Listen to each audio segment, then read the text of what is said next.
ಸರ್ಕಾರಿ ಕಟ್ಟಡವನ್ನು ನೆಲಸಮ ಮಾಡುವ ವೇಳೆ ಚಿತ್ರೀಕರಣ ಮಾಡುತ್ತಿದ್ದ ಗ್ರಾಮ ಪಂಚಾಯಿತಿ ಮಾಜಿ ಅಧ್ಯಕ್ಷನ ಮೇಲೆ ದುಷ್ಕರ್ಮಿಗಳ ಗುಂಪೊಂದು ದಾಳಿ ಮಾಡಿರುವ ಘಟನೆಯೊಂದು ಹಾಸನ ಜಿಲ್ಲೆಯಲ್ಲಿ ನಡೆದಿದೆ. ವಾಸುದೇವ್ ಎಂಬುದರ ಮೇಲೆ 8 ರಿಂದ 10 ಮಂದಿ ಏಕಾಏಕಿ ದಾಳಿ ನಡೆಸಿದ್ದು, ದುಷ್ಕೃತ್ಯವನ್ನು ಸೆರೆ ಹಿಡಿದ ಮೊಬೈಲ್ ಅನ್ನು ಹೊಡೆದು ಹಾಕಿದ್ದಾರೆ.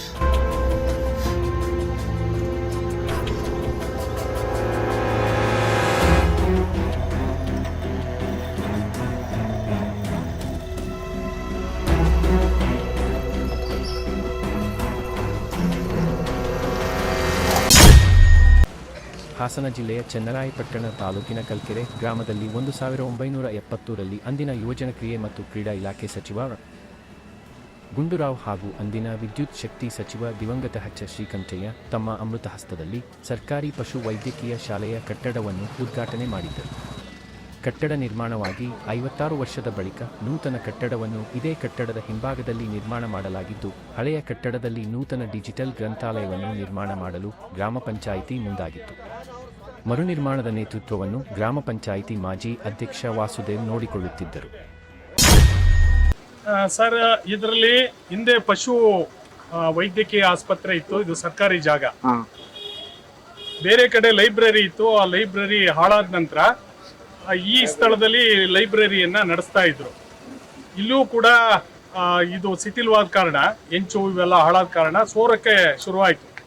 ಸೋರಕ್ಕೆ ಶುರುವಾದ ನಂತರ ಇಲ್ಲಿಯ ಜನರ ಒತ್ತಡದ ಮೇರೆಗೆ, ಸಾರ್ವಜನಿಕರ ಒತ್ತಡದ ಮೇರೆಗೆ, ಗ್ರಾಮಸ್ಥರ ಒತ್ತಡದ ಮೇರೆಗೆ ಇಲ್ಲಿ ಒಂದು ಉತ್ತಮವಾದ ಲೈಬ್ರರಿ ಬೇಕು ಅಂತೇಳಿ ನಮ್ಮ ಕರ್ನಾಟಕ ಪ್ರಾಂತ್ಯ ರೈತ ಸಂಘದ ತಾಲೂಕು ಕಾರ್ಯದರ್ಶಿಯವರಾದಂಥ ವಾಸುದೇವ್ ಕಲ್ಕೆರೆ ಅವರು ಇದಕ್ಕೊಂದು ಕಾಯಕಲ್ಪವನ್ನು ಮಾಡಬೇಕು, ಇದೊಂದು ಡಿಜಿಟಲ್ ಲೈಬ್ರರಿಯಾಗಿ ಮಾಡಿದರೆ ಈ ಸುತ್ತಮುತ್ತಲಿರ್ತಕ್ಕಂಥ 16 ಹಳ್ಳಿಗಳಿಗೆ ಅನುಕೂಲ ಆಗುತ್ತೆ, ಓದುವಂಥ ಜನರಿಗೆ ಅನುಕೂಲ ಆಗುತ್ತೆ, ಮಕ್ಕಳಿಗೆ ಅನುಕೂಲ ಆಗುತ್ತೆ ಅಂತಕ್ಕಂಥ ಹಿನ್ನೆಲೆಯಲ್ಲಿ ನಿರಂತರವಾದಂಥ ಪ್ರಯತ್ನವನ್ನು ಮಾಡ್ತಾ ಇದ್ರು. ಆಮೇಲೆ ಈ ವಿಚಾರವನ್ನ ತಾಲೂಕು ದಂಡಾಧಿಕಾರಿಯವರು ಮತ್ತು ತಹಸೀಲ್ದಾರ್ ಅವರ ಗಮನಕ್ಕೆ ತಂದ್ವಿ, ಇಒ ಅವರ ಗಮನಕ್ಕೆ ತಂದ್ವಿ. ಸರ್, ಅಲ್ಲಿ ಡಿಜಿಟಲ್ ಲೈಬ್ರರಿಯನ್ನ ಕೂಡಲೇ ಮಾಡಲಿಕ್ಕೆ ನೀವೆಲ್ಲ ಸಹಕಾರ ಮಾಡಬೇಕು ಅಂತ ಅವರು ಕೂಡ ಸರ್ವೇಯರ್ನ ಕಳಿಸಿದ್ರು. ಸರ್ವೇಯರು ಇದು ಸರ್ಕಾರಿ ಜಾಗದಲ್ಲಿದೆ, 11 ಎಕರೆ 37 ಕುಂಟೆ ಜಾಗ, ಇದು ಸರ್ಕಾರಿ ಜಾಗ ಅಂತೇಳಿ ಇದೆ ಅಂತಕ್ಕಂಥದ್ದನ್ನ ಅವರು ಕೂಡ ಒಂದು ದೃಢೀಕರಣ ಕೊಟ್ಟು, ಅದಾದ ನಂತರ ನಾವು ಇವರಿಗೆ ಗ್ರಾಮ ಪಂಚಾಯಿತಿಯಿಂದ ಅನುದಾನವನ್ನು ಪಡ್ಕೊಂಡಿದ್ದಾರೆ ಮತ್ತು ತಾಲೂಕ್ ಪಂಚಾಯಿತಿಯಿಂದಲೂ ಕೂಡ ಅನುದಾನ ಪಡ್ಕೊಂಡು 8ನೇ ತಾರೀಕು ಎಂಟರ ಹಿಂದೆ ಒಂದು ಆಚೆಗೆ ಒಂದು 8 ದಿವಸ ಕಳೆದಿರಬಹುದು, ಮತ್ತೆ ಕೆಲಸ ಮಾಡ್ಲಿಕ್ಕೆ ಬಂದಾಗ ಅಡ್ಡಿಪಡಿಸ್ಲಿಕ್ಕೆ ಬಂದಿದ್ದಾರೆ. ಆಗ ಊರಿನ ಗ್ರಾಮಸ್ಥರು MLA ಅವರ ಹತ್ರ ದೂರು ಮಾಡಿದ್ದಾರೆ, ಈ ರೀತಿ ಇದೆ, ಇದನ್ನು ಸರಿಪಡಿಕೊಡಿ ಅಂತ. MLA ಅವರೇ ಸ್ಥಳಕ್ಕೆ ಬಂದು ನೀವಿಲ್ಲಿ ಮಾಡು ವಾಸು ಹೆಸರಿಡ್ದು ನೀನು ಇದನ್ನ ಮಾಡು ಲೈಬ್ರರಿಯನ್ನ ಅಂತಕ್ಕಂಥದ್ದನ್ನು ಹೇಳಿ MLA ಕೂಡ ಹೋಗಿದ್ದಾರೆ. ಅದಾದ ನಂತರ 8ನೇ ತಾರೀಕು ಇವರು ಈ ರೂಪಿಂಗ್ ಅನ್ನ ಎಲ್ಲ ತೆಗೆದು ಈ ಹೊಸ ರೂಪಿಂಗ್ ಆಗ್ಲಿಕ್ಕೆ ಅಥವಾ ಸೀಟ್ ಹಾಕ್ಲಿಕ್ಕೆ ಕೆಲಸ ಮಾಡ್ಲಿಕ್ಕೆ ಬಂದಿದ್ದಾರೆ. ಬೆಳಿಗ್ಗೆಯಿಂದ ಕೆಲಸ ಮಾಡಿದರೆ ಆಗ ಯಾವುದೂ ಸಮಸ್ಯೆ ಇಲ್ಲ. ಸಂಜೆ 6:30 ಸಮಯದಲ್ಲಿ ಒಂದು ಗುಂಪು ಬಂದು ವಾಸುವನ್ನ ತಳ್ಕೊಂಡು ಹೊಡಿಲಿಕ್ಕೆ ಎಲ್ಲ ಪ್ರಯತ್ನ ಮಾಡಿದ್ದಾರೆ. ಹೊಡೆದಿದ್ದರು ಕೂಡ ಕೈದಲ್ಲಿ ಗುದ್ದಿದ್ದಾರೆ. ಮತ್ತೆ ಇದ್ರ ಜೊತೆಗೆ ಈ ಕಾಂಪೌಂಡ್ ಅನ್ನ ಹಾರೆ ಹಾಕಿ ಉಳಿಸಿದ್ದಾರೆ. ನಾವಾದ್ರೂ ಕೂಡ ಅವರಿಗೆ ವಿಡಿಯೋ ಮಾಡುವಂತ ಸಂದರ್ಭದಲ್ಲಿ ಮೊಬೈಲ್ ಕೂಡ ನಾಶ ಮಾಡಿದ್ದಾರೆ. ಮೊಬೈಲ್ ಅನ್ನ ಕಿತ್ಕೊಂಡು ಅವರ ಇಡೀ ದಾಖಲಾತಿಗಳು ಇವತ್ತ ನಾಶ ಆಗಿದ್ದಾವೆ. ಆದ್ರಿಂದ ಇದೆಲ್ಲವೂ ಕೂಡ ಕ್ರಿಮಿನಲ್ ಅಫೆನ್ಸ್. ಇದರ ಪ್ರತಿಭಟನೆ ಮಾಡಿ ನಾವು 13ನೇ ತಾರೀಕು ತಹಸೀಲ್ದಾರ್ ಕಚೇರಿ ಮುಂದೆ ಒಂದು ಪ್ರತಿಭಟನೆಯನ್ನು ಕೂಡ ನಡೆಸ್ತಾ ಇದೀವಿ. ಈ ತಾಲೂಕಿನ ಜನರ ಸಹಕಾರವನ್ನ ಕೇಳ್ತಾ ಇದೀವಿ. ಈ ಭೂಮಿ ಅವ್ರದ್ದಾಗಿದ್ರೆ ಅವರಿಗೆ ಫೆನ್ಸ್ ಹಾಕಿ ಅವರಿಗೆ ಬರ್ಕೊಟ್ಬಿಡಿ. ಸರ್ಕಾರದ ಭೂಮಿ ಆಗಿದ್ರೆ ಸರ್ಕಾರ ಸಂಪೂರ್ಣವಾಗಿ ಏನು 11.37 ಎಕರೆ ಭೂಮಿ ಇದೆ ಇದನ್ನು ವಶಪಡಿಸ್ಕೋಬೇಕು. ಇದನ್ನ ಅವರಿಗೆ ಇದು ಮಾಡಿ ಮೇಲೆ 94C ನಲ್ಲಿ ಅರ್ಜಿ ಹಾಕಿದರೆ ಮನೆ ಇಲ್ಲದೆ ಇರ್ತಕ್ಕಂಥವ್ರು ಅವರಿಗೆ ಮನೆ ಮಂಜೂರು ಮಾಡಿಕೊಡ್ಬೇಕು. ಇದ್ರೆ ಯಾವ ಸಾರ್ವಜನಿಕರ ಕೆಲಸಕ್ಕೆ ಅದು ಬರುತ್ತೆ ಈ ಭೂಮಿ ಅದನ್ನ ಬಳಸಬೇಕು. ಈ ಡಿಜಿಟಲ್ ಏನು ಜನರ ಒಂದು ಅಭ್ಯುದಯಕ್ಕೆ ಇರ್ತಕ್ಕಂಥ ಈ ಲೈಬ್ರರಿಯನ್ನ ಮಾಡಬೇಕು ಅಂತಕ್ಕಂಥದ್ದನ್ನ ಒತ್ತಾಯ ಮಾಡ್ತೀವಿ.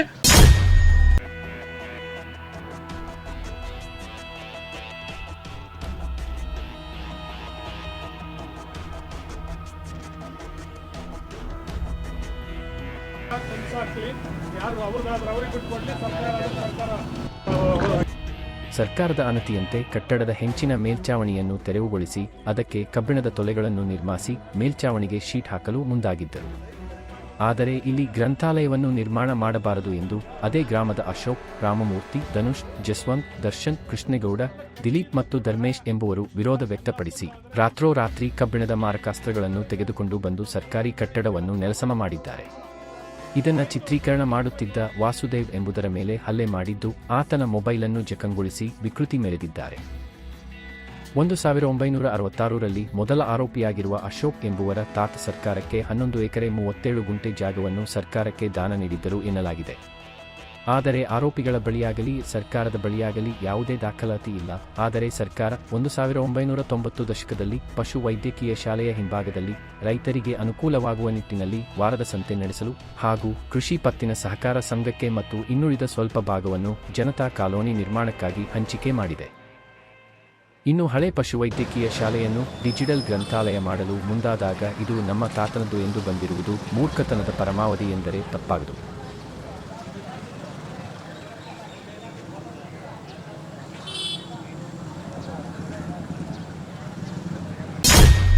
ಅದು 8ನೇ ತಾರೀಕು ನಾವು ಇದಕ್ಕೆ ರೂಫಿಂಗ್ ಹಾಕಬೇಕು ಅಂತ ಹೇಳಿ ನಾವು ಕಬ್ಬಿಣ ಅಂತಂದು ರೂಫಿಂಗ್ ಮಾಡ್ತಾ ಇದ್ವಿ. ಸಂಜೆ ಸುಮಾರು ಒಂದು 6 ಗಂಟೆ 6:30 ಸಮಯದಲ್ಲಿ ಕೆಲವು ವ್ಯಕ್ತಿಗಳು ಬಂದು ಅದನ್ನು ಮಾಡಬೇಡಿ, ಯಾರು ಹೇಳಿ ಕೇಳಿ ಮಾಡ್ತಾ ಇದ್ದೀರಿ, ಅವತ್ತು MLA ಅವ್ರು ಬಂದು ಹೇಳಿದ್ದು ಬೇರೆ ರೀತಿಯಲ್ಲಿ ಅಂತ ಹೇಳಿದ್ರು. ಆ ಥರ ಘಟನೆಗಳಾದಾಗ ನಾವೇನು ಮಾಡಿದ್ವಿ, ಸಂಜೆ ಆಯಿತು ಬೇಡ ಆಯ್ತು ಬೆಳಗ್ಗೆ ಮಾತಾಡೋಣ ಅಂತೇಳಿ ನಾವು ಆ ಕೆಲಸನ ಸ್ಟಾಪ್ ಮಾಡಿಸಿ ಎಲ್ಲವನ್ನು ಕೂಡ ತೆಗೆದು ಒಳಗಡೆ ಇಟ್ಟು ನಮ್ಮ ಮನೆಗೆ ಕಳಿಸ್ದೆ. ಸೀಟ್ಗಳಿದ್ದೆಲ್ಲ ಕಳಿಸಿ ಸ್ಟಾಪ್ ಮಾಡಿದ್ವಿ. ಸಂಜೆ ಅದನ್ನು ಸ್ಟಾಪ್ ಮಾಡಿದ್ವಿ ನಾವು, ಬೆಳಿಗ್ಗೆ ಮಾತಾಡೋಣ ಅಂತೇಳಿ. ನಂತರದಲ್ಲಿ ನಾವೆಲ್ಲರೂ ಕೂಡ ನಿಂತ್ಕೊತ್ತು, ಯಾವುದು ಗಲಾಟೆಗಳಾಗಲಿಲ್ಲ. ನಂತರದಲ್ಲಿ ಕೆಲವೊಂದು 3-4 ಜನ ಆರೋಗ್ಯ ಹುದ್ದೆಗಳನ್ನು ತಂದು ಇರ್ತಕ್ಕಂಥ ಜಗಲಿಯನ್ನ ಮತ್ತೆ ಕಲ್ಲುಗಳನ್ನು ಉರುಳಿಸ್ತಾ ಇದ್ರು. ಇಲ್ಲಿ ರಾಮಮೂರ್ತಿ ಅಂತೇಳಿ ಮತ್ತೆ ಅವರ ಮಗ ಧನುಷ್ ಅಂತೇಳಿ, ಇನ್ನೊಬ್ಬ ಅಂಬಿ ಅಂತೇಳಿ ಕರೀತಾರೆ ಜಶ್ವಂತ್ ಅಂತೇಳಿ, 3 ಜನ ಆರೋಗ್ಯ ಹುದ್ದೆ ತಂದು ಇಲ್ಲಿ ಮೀಟಕ್ಕೆ ಶುರು ಮಾಡಿದ್ರು. ನಂತರದಲ್ಲಿ ನಾನು ಕೇಳಕ್ ಹೋಗಿಲ್ಲ, ಅಲ್ಲಿ ನಾವು ಟೀ ಕುಡಿತಾ ನಿಂತಿದ್ದು, ನಾನು ಮೊಬೈಲ್ ತೆಗೆದು ವಿಡಿಯೋ ಮಾಡ್ಕೊಂಡು, ಯಾಕಂದ್ರೆ ದಾಖಲೆ ಇರಲಿ ಸರ್ಕಾರಕ್ಕೆ ಅಂತ ಹೇಳಿ.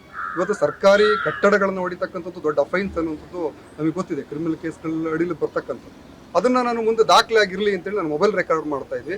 ಆಗ ಏಕಾಏಕಿ 8 ಜನರ ಗುಂಪು ನನ್ನ ಮೇಲೆ ನುಗ್ಗಿ ನನ್ನ ಮೇಲೆ ಹಲ್ಲೆ ಮಾಡಲಿಕ್ಕೆ ಪ್ರಯತ್ನವನ್ನು ಮಾಡ್ತು.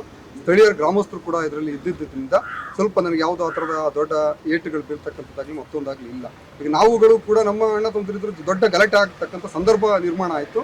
ಬಟ್ ನಾವು ಅದು ಆಗಬಾರ್ದು ಅನ್ನುವಂಥ ಕಾರಣಕ್ಕೆ ನಾವು ಕಾನೂನನ್ನು ಹೌದು ಇಲ್ಲಿ 8 ಜನರ ಮೇಲೆ ನಾವು FIR ಅನ್ನು ಮಾಡಿದ್ವಿ ಸರ್. ಯಾಕೆಂದ್ರೆ ಮುಂದೆ ನಿಂತು ಯಾರ್ಯಾರೆಲ್ಲ ಇದಕ್ಕೆ ಕುಮ್ಮಕ್ಕಳನ್ನ ಕೊಟ್ಟರು ಅವ್ರ ಮೇಲೆ ನಾವು FIR ಅನ್ನು ಮಾಡಿದ್ವಿ. ಸರ್ಕಾರಿ ಜಾಗನ ಅಥವಾ ಏನು ಇದೆ ಸಮಸ್ಯೆ? ಸರ್ಕಾರಿ ಜಾಗ ಅಂತೇಳಿ ಸರ್ಕಾರದ ತಾಲೂಕು ದಂಡಾಧಿಕಾರಿಗಳು ಮತ್ತೆ ಭೂ ದಾಖಲೆಗಳ ನಿರ್ದೇಶಕರು ಕೂಡ ಇಲ್ಲಿ ಸರ್ವೆ ಮಾಡಿಸಿ ಇದು ಸರ್ಕಾರಿ ಜಾಗ ಅಂತ ರೆಕಾರ್ಡ್ಸ್ ಕೊಟ್ಟಿದ್ದಾರೆ. ಯಾಕೆ ಬಂದ್ರು ಅವರು? ಸರ್ ಅದು ನಮ್ಮದು ಜಾಗ ಅನ್ನುವಂಥದ್ದು ಅವ್ರ ಡಿಮ್ಯಾಂಡ್ ಇರೋದು. ಅವ್ರು ಯಾಕೆ ಬಂದ್ರು ಅಂತ ನನಗೆ ಗೊತ್ತಿಲ್ಲ. ನನಗೆ ನನ್ನ ವೈಯಕ್ತಿಕ ಅಭಿಪ್ರಾಯ ಏನಂದ್ರೆ ಇದು ಜಾಗವನ್ನ ಕಬಳಿಸ್ಬೇಕು ಅನ್ನೋ ಉದ್ದೇಶ ಇರಬಹುದು ಅಂತೇಳಿ ನನಗೆ ಅನಿಸ್ತದೆ. ಯಾಕೆ ಅದನ್ನು ಓದಿ ತಿಳ್ಕೊಳ್ತಕ್ಕಂಥ ಒಂದು ಸಣ್ಣ ವಿವೇಚನೆ ಕೂಡ ವ್ಯಕ್ತಿಗಳಿಗೆ ಇಲ್ವಲ್ಲ ಅಂತೇಳಿ ನಮಗೆ ಬೇಜಾರಾಗ್ತದೆ.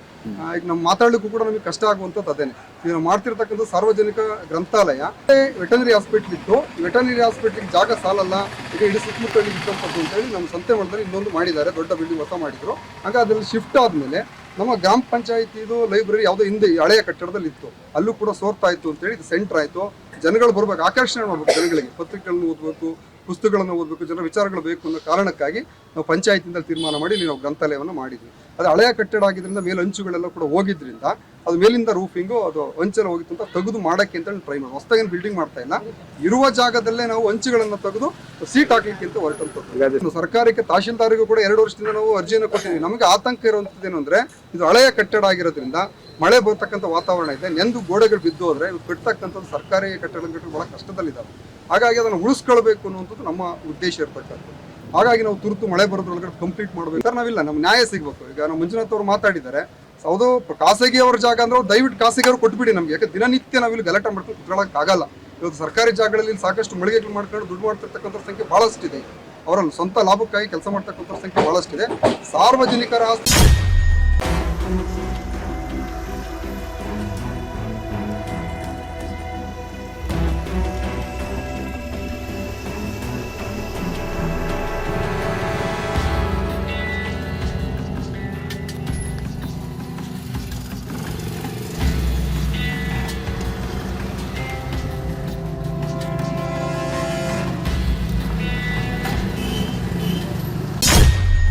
ಇನ್ನು ಈ ಘಟನೆ ಖಂಡಿಸಿ ಕರ್ನಾಟಕ ಪ್ರಾಂತ ರೈತ ಸಂಘ ಏಪ್ರಿಲ್ 13ರಂದು ಬೃಹತ್ ಪ್ರತಿಭಟನೆ ಮಾಡಲು ಮುಂದಾಗಿದೆ. ಸರ್ಕಾರಿ ಜಾಗವನ್ನು ಭೂ ಮಾಫಿಯಾದ ಕೆಲವರು ಕಬಳಿಸಲು ಆಧಾರವಿಲ್ಲದೆ ಹುನ್ನಾರು ಮಾಡುತ್ತಿದ್ದು, ಹಲ್ಲೆ ಮಾಡಿದವರ ವಿರುದ್ಧ ಕಠಿಣ ಕ್ರಮಕ್ಕೆ ಮುಂದಾಗಬೇಕೆಂದು ಆಗ್ರಹಿಸಿ ಕರ್ನಾಟಕ ಪ್ರಾಂತ ರೈತ ಸಂಘಟನೆ ತನ್ನ ಸಹೋದರ ಸಂಘಟನೆಗಳ ಬೆಂಬಲ ಪಡೆದು ಪ್ರತಿಭಟನೆಗೆ ಸಜ್ಜಾಗುತ್ತಿದ್ದಾರೆ. ಏನು ಕಳೆದ 8ನೇ ತಾರೀಕು ಈ ಒಂದು ಘಟನೆ ನಡೆದಿದೆ, ಇದು ನಿಜವಾಗ್ಲೂ ಕೂಡ ಇದೊಂದು ಅಕ್ಷಮ್ಯ ಅಪರಾಧ.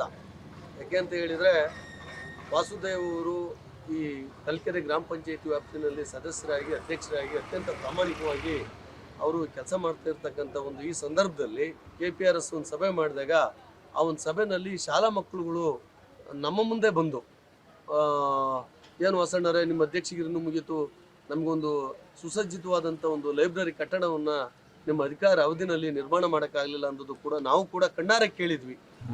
ಸೊ ಇದಾದ್ಮೇಲೆ ಏನಾಯಿತು, ಮೊನ್ನೆ ಇವರು ಕಾರ್ಯಕ್ರಮ ಇದನ್ನು ಗ್ರಾಮ ಪಂಚಾಯತಿ ಅನುದಾನ ಮತ್ತು ತಾಲೂಕ್ ಪಂಚಾಯತಿ ಅನುದಾನದಲ್ಲಿ ಈ ಕಾರ್ಯಕ್ರಮವನ್ನು ಕೈಗೆತ್ಕೊಂಡಾಗ ಇದು ಕಳೆದ 8ನೇ ತಾರೀಕು ಅವ್ರ ಮೇಲೆ ಮಾಡಿರ್ತಕ್ಕಂಥದ್ದು ನಿಜವಾಗಲೂ ಕೂಡ ನಾವು ಖಂಡಿಸ್ತೀವಿ.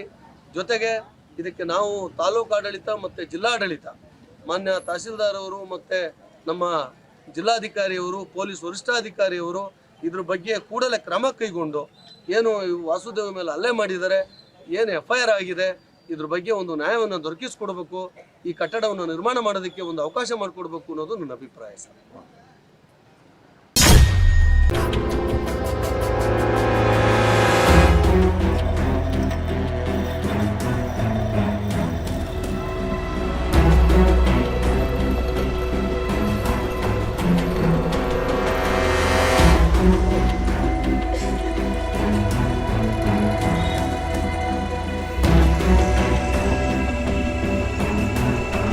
ಒಟ್ಟಿನಲ್ಲಿ ಯಾವುದೇ ಒಬ್ಬ ವ್ಯಕ್ತಿ ಸರ್ಕಾರಕ್ಕೆ ದಾನ ಕೊಟ್ಟಿದ್ದರೆ ಅದು ಸರ್ಕಾರಿ ಆಸ್ತಿಯಾಗಿ ಉಳಿಯುತ್ತದೆ.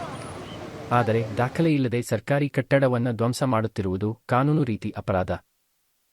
ಇದು ಖಾಸಗಿ ಆಸ್ತಿಯೇ ಅಥವಾ ಸರ್ಕಾರಿ ಆಸ್ತಿಯೇ ಎಂಬುದನ್ನು ಸರ್ಕಾರದ ಅಧಿಕಾರಿಗಳೇ ಗುರುತು ಮಾಡಬೇಕಿದ್ದು, ಸರ್ಕಾರದ ಸ್ವತ್ತನ್ನು ಹಾಳು ಮಾಡಿರುವ ಆರೋಪಿಗಳಿಗೆ ಕಠಿಣ ಕ್ರಮವಾಗಬೇಕೆಂದು ಸಾರ್ವಜನಿಕರ ಆಗ್ರಹವಾಗಿದೆ.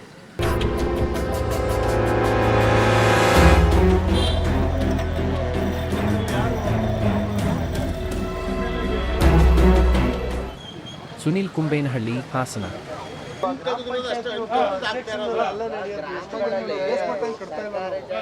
ಅಲ್ಲ, ಕಟ್ಟಿದ್ರು ಕೂಡ ಈಗ ನನ್ನ ಅಪ್ಪಂದಾದ್ರೆ ನಾನು ಫೈಟ್ ಮಾಡ್ತೇನಪ್ಪ. ಸರ್ಕಾರಿ ಜಾಗಕ್ಕೆ ಬಂದ್ಬಿಟ್ಟು ನೀವು ಕಟ್ಟಬೇಡಿ ಅಂತ ಹೇಳಕ್ ನಾನು ಯಾರು? ಆಯ್ತು, ತಂದೆ ದಾಖಲೆ ತೋರಿಸ್ತೀವಿ, ಅವ್ರ ಹೆಸರಲ್ಲಿ ಆಸ್ತಿ ಕಾಲದಲ್ಲಿ ಆಗಿರೋದಲ್ಲಪ್ಪ ಅದು. ಪಶು ವೈದ್ಯಶಾಲೆ ಪ್ರಾರಂಭೋತ್ಸವ ಕಲ್ಕೆರೆ ಕರ್ನಾಟಕ ರಾಜ್ಯದ ಯೋಜನಾ ಖಾತೆ ಸಚಿವರಾದ ಗುಂಡೂರಾವ್ ಕಾಲದಲ್ಲಿ